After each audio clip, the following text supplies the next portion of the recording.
It's 5 to 4 in the morning. We are all packed to go. We're saying our goodbyes. I'm really sad about leaving my dog Millie. Mochi's whining because he thinks he's going to be left behind. Stress.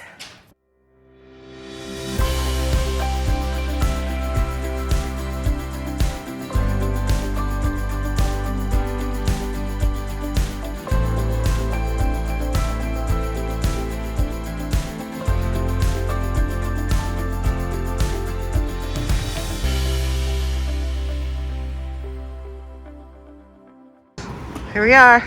We're stuck. Our big old stash. We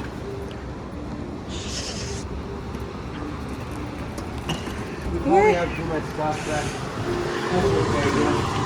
back. We probably do.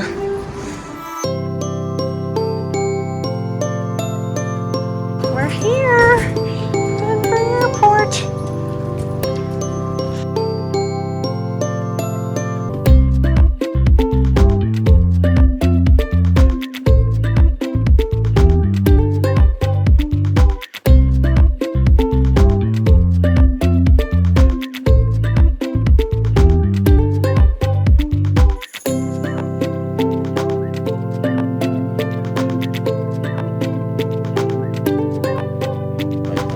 Look at the doggies. Hi.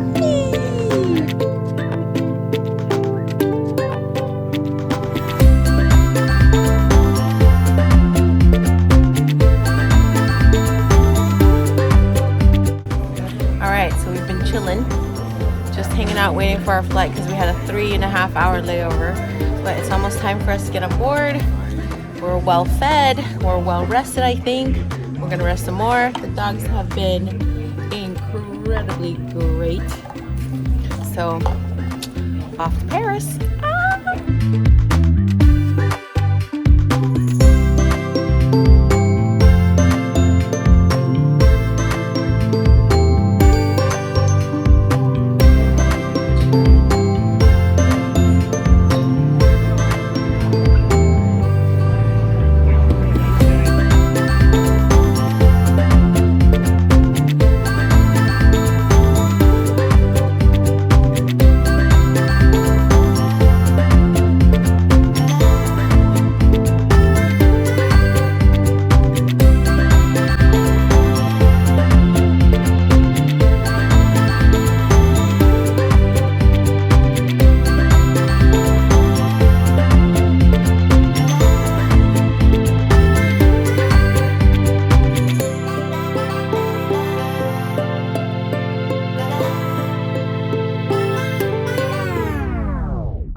Okay.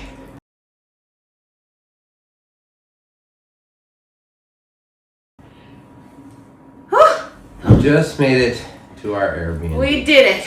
We just walked in, what, less than 20 minutes ago? And we're exhausted. It has so been tired. a long day. We've been traveling. We traveled all the way from Colorado to Atlanta, 4-hour layover to Charles de Gaulle. 2.5 hour layover, but that was barely enough for us to get. We had walked a long ways. I mean, it was really. I can't. We were going from one terminal to another, but there were so many hallways and baggage checks and. And I honestly don't even know what day it is today. I just kind of lost track of time. I mean, it's almost 24 hours ago from when we left to getting here, so we're exhausted. But we have some stories that we have some fun stories. Just need to share. I don't even know exactly where we start. Let's just say traveling on overseas over the Atlantic with the dogs was an adventure, but it wasn't too bad. I think. Explain that. What do you mean by an adventure? Well, you know, the dogs. We have little dogs, and those little dogs can only hold their pee so long. They actually did really good. They did excellent. Excellent. They did excellent. They did more than what I would have expected of them.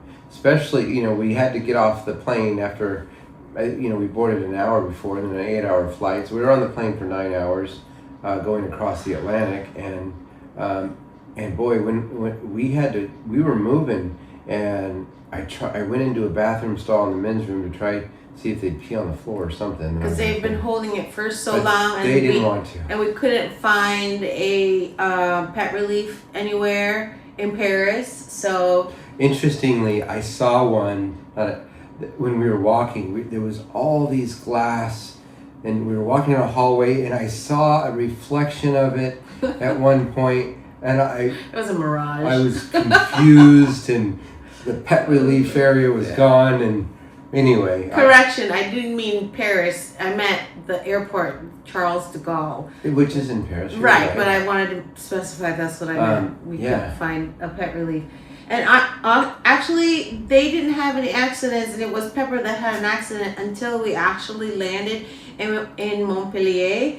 And that's when I think Pepper got to the point where she was just like, I can't handle it anymore. She had an accident. She did have a diaper, and her diaper was soaked, and the diaper, the pee leaked out of her diaper. That's how soaked it was. And Mochi was a sport. He held it until Jake took them outside, and he said he peed for a really long time. I've never seen him pee that long. Yeah. And that's incredible. They did excellent. A lot of the people that noticed that they were there after we landed and we picked them out from under the seat in front of us, people were like, oh, I didn't even know you had a dog. So they did an excellent job. They were really, really good. I think I would say we can start talking about, at least for me, the adventures of how it was when we got here to France, because obviously, for the people that live in the United States, the process of getting into the airport and landing and blah, blah, blah, blah. And if you're not from the United States, well, this is not exactly that part that we're going to talk about. We're just going to talk about everything that happened after we landed in France, starting with Charles de Gaulle. We didn't have to go through customs, right? We thought we didn't have to show anything. We had to go through security. Yeah, we went through security again, and then we went through customs. Okay, I misunderstood that. I guess I'm. It's where you show your passport. We did, but they didn't ask for anything about the dogs. Oh yeah, they didn't. We went. Holy moly! We went through all this rigmarole to get this paperwork for the dogs. Yeah, they didn't even ask. Well, we were standing in line, and he was like, "Well, should I go ahead and get the paperwork out for the dogs?" And I'm like, I've heard that a lot of people that have come here and they have dogs, they never ask for any kind of paperwork once we get here. And sure enough, nobody asked us for anything. So, yeah. And then a tip for all of you women travelers. I am not, I have been traveling with a roller carry-on bag. And I definitely would recommend a roller carry-on bag, especially if you're traveling with dogs. So then that way you can actually put the carrier on the bag and you don't have to carry all that weight. It was kind of... she was struggling with her backpack. It was a bit heavy for her. And plus with all the walking. But she's the one who packed it, so it's as heavy as she made it. I know, but still, that's not the point. I know exactly who to blame. Anyway, and so once we got there, we found our gate. And we had to ride a bus who took us to our plane. Yeah, it was kind of interesting. I think the reason why is Charles de Gaulle's really outgrown itself, and so they actually they bus you out. They have some planes lined up out on the tarmac, so yeah, they just have to bus you out. It's just such a busy airport. Quite interesting. The very first interaction we had with a French person, Jake says, "What do you need?" No. Well, right. Yeah, but it was stressful. Okay, let me just say, we're tired. We have the dogs. I mean, not that they were bad, but that's just extra things that we need to think about and worry about. And we were just tired, and we were kind of like trying to hurry to get to our gate. Well, there was a guy standing there, and people were kind of going in different queues. And he kind of held his hand out like I was going to hand him something. I didn't know what I'm supposed to hand him. He's like, what do you want? I'm like, oh, jeez. Here we sorry. are, those rude Americans. Bonjour. We didn't say bonjour first. Anyways, but once we got through customs, we got on board, everything was fine. You are not allowed to plug in your phone during takeoff to charge. Yeah, though that's I think it's that I've never heard plane of that in before. particular. I think in the United States they always say for the exit rows not to plug in your phone, or any of the charging ports on the seats. But they also have another announcement. So the two things that were different: you can't have your cord plugged in on the phone, and they made an announcement saying make sure if you take a picture you don't include anybody else on the plane or. Well, we have to ask for permission Yeah. if it's okay. And that's just a difference between laws in the United States and France. In the United States, if you're in public, you have no expectation of privacy, but in France, there is an expectation of your picture not being taken if you don't want to. You have to make sure you speak up because we do not have microphones. Oh, yeah. We do not have microphones because we still have our bags literally sitting on the floor right there. Let's talk about getting into this Airbnb. And this is where the fun begins. I think, so we had some trouble, and I'm going to tell you about it. First, one thing that would have helped is we did transfer our phones to Google Voice, ported our numbers before we left the United States, and we did it in the United States. But what I didn't do was get an eSIM. I figured I'd just get it here. I thought it would be easy. Don't have one yet. So we got here, the taxi driver dropped us off here on the street. It's a pretty busy street, not too busy out front, but busy enough. A lot of people walking. We have quite a few bags, and I have the code for the Airbnb, and it wasn't working. It wasn't working. Didn't work. And we're like, well, first he didn't want the driver to leave because what if we were in the wrong place? I wasn't even positive we were in the right place. But I can tell this guy is ready to go. He's unloaded all of our stuff, and he's like, I've got other people to pick up and make more money, So yeah. He was ready to go, and Jake's just like, well, I don't know if this is the right house. But he was very helpful. He gave us his card for, if we need his service for the future. He was willing to lend us his phone to call the owner of this Airbnb, but there's no phone number. Airbnb doesn't give you the phone number of the owners. They want you to chat in their app. So it'll even I think if the owner tried to send us their phone number. But he was a really nice guy. Really nice guy, and he was very helpful. But I can tell he was ready to go make some more money with somebody else. So he left, and we tried the code. It didn't work. Numerous times. And what I was looking at was the chat in the Airbnb app. And what we decided was, okay, I'm going to go off and I'm going to try to find an eSIM or something, some Wi-Fi somewhere so I can get in contact with the Airbnb host so we can get in. And I had to stay behind because, I had to watch our luggage. We were literally right there on the sidewalk. We're kind of partially blocking the sidewalk. Yeah, and then of course I have my dogs, and we had all this stuff. I wasn't gonna, walk around with him. So I said, I'll just stay here. And it was getting kind of chilly, but the sun was still out. And I just had this on. Yeah, I think it's like 4 degrees Celsius outside. So Fahrenheit, what is it? In Fahrenheit, it was around 40, I think. Yeah. And of course I wasn't about to go digging into, my suitcases for my jacket because I'm literally on the sidewalk. So I'm just like, it was a tight fit on the sidewalk. I was like, I'm fine, you go, and he's telling me you should dress warmer. I'm like, no, just go and, we'll be right here waiting. So we were waiting. We were waiting for a long time. So what I did, I walked off and I found a coffee shop, and I went inside the coffee shop and I've not heard the story, by the way. This is all we haven't talked about it. Yeah. So I go into this little coffee shop, and my thought is, okay, if I'm going to use their Wi-Fi, I need to buy a little coffee, and plus I really need a coffee because I'm falling asleep I'm here. jealous. I didn't get coffee. Sorry. So I bought a coffee, And I sat down and I said, "Could I get your Wi-Fi?" And they said, "Oh, we don't have Wi-Fi." Oh gosh. And I'm like, "Oh no!" But the one guy said, "Well," he talked in French to the girl who was making the coffee, and he said, "Well, she'll just let you use her phone as a hotspot." So she let me hotspot off of her phone. Wow, that was nice. And very nice. So they were very nice. And I used the app on Airbnb, and I was able to get a message out, but her hotspot, it was so slow. It was barely going. I think I spent 5 minutes getting that thing loaded. It was loading so slow. Finally got the message out to the Airbnb host. Then I thought, okay, I'm gonna buy this eSIM. So I started trying to do that. Didn't work because her connection was too slow. So what I did from there, our school that we're going to for our French lessons is right down the road. So I went there and I said, I'm going to use their Wi-Fi. So I went in there and I actually met some of the folks that we've talked to on the phone. Oh, really? I met Axel. Oh. Were you having a conversation? No.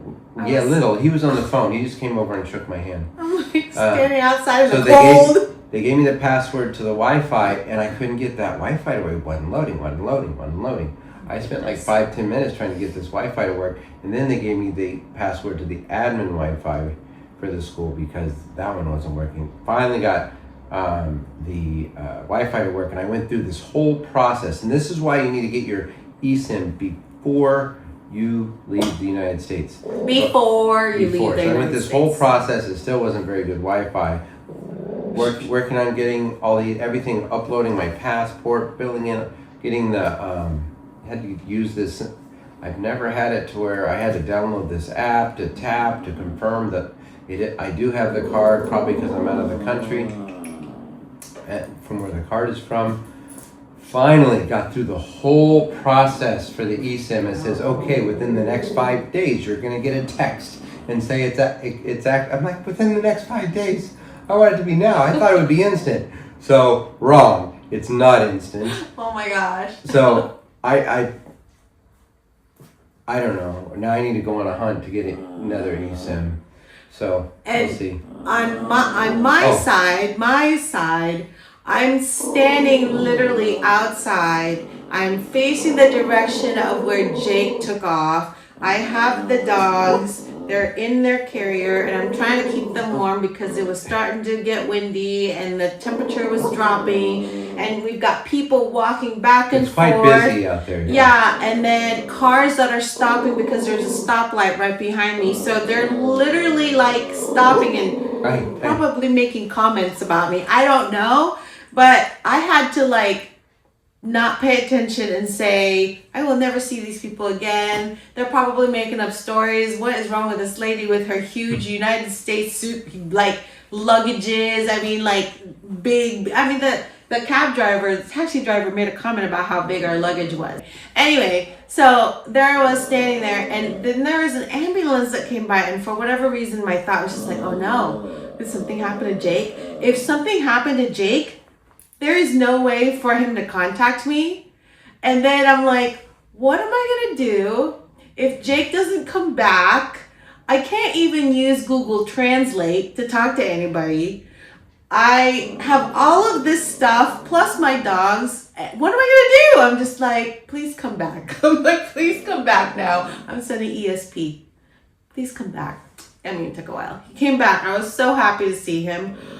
Like, oh my gosh, I was so scared. And so what ended up happening, what we figured out, the message that I saw from our Airbnb host listed the code, and that same message was sent to her in an email, but it had it in French and English. But for whatever reason, in the French version, there was a different code than in the English translation. It was one number off.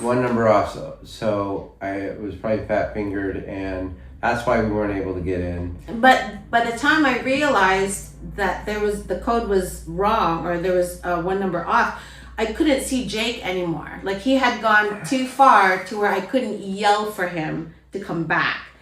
And so there's way too many bags. She couldn't. Yeah. After me, she couldn't haul all the bags. Plus the dogs. So I was just like, oh my gosh. And I tried it. I actually tried the new code that I found, but apparently I didn't push the door. Well, you push in the properly. code, and the knob doesn't turn. No, and the it's a knob doesn't and turn. you have to push it. It's not a light push. It's a heavy push. It's a like big a- metal gate. It's not a little push. It's like you got to put in the code and really push it. So.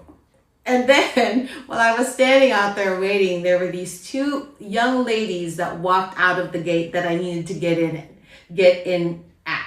And I got excited. I'm like, maybe they'll let me in. But I'm like, who the heck? Why would they let me in? I'm a stranger. So I asked them, I said, do you speak English? And one of the girls said, no, just French. However, when she said that, it sounded like she could speak English. Maybe she just didn't want to talk to a stranger. Who knows? That's just maybe something that I'm thinking. But yeah, I thought, oh my gosh, I might be able to We're get in. here.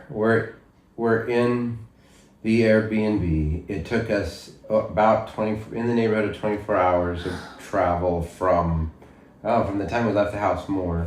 So we're glad we're here. It's time for us to adjust. We start our French language school in 12 weeks of French language school on the 19th. So that's just a week and a half from now. So we have a few days to adjust. I feel like it's time to go to bed, but it's only...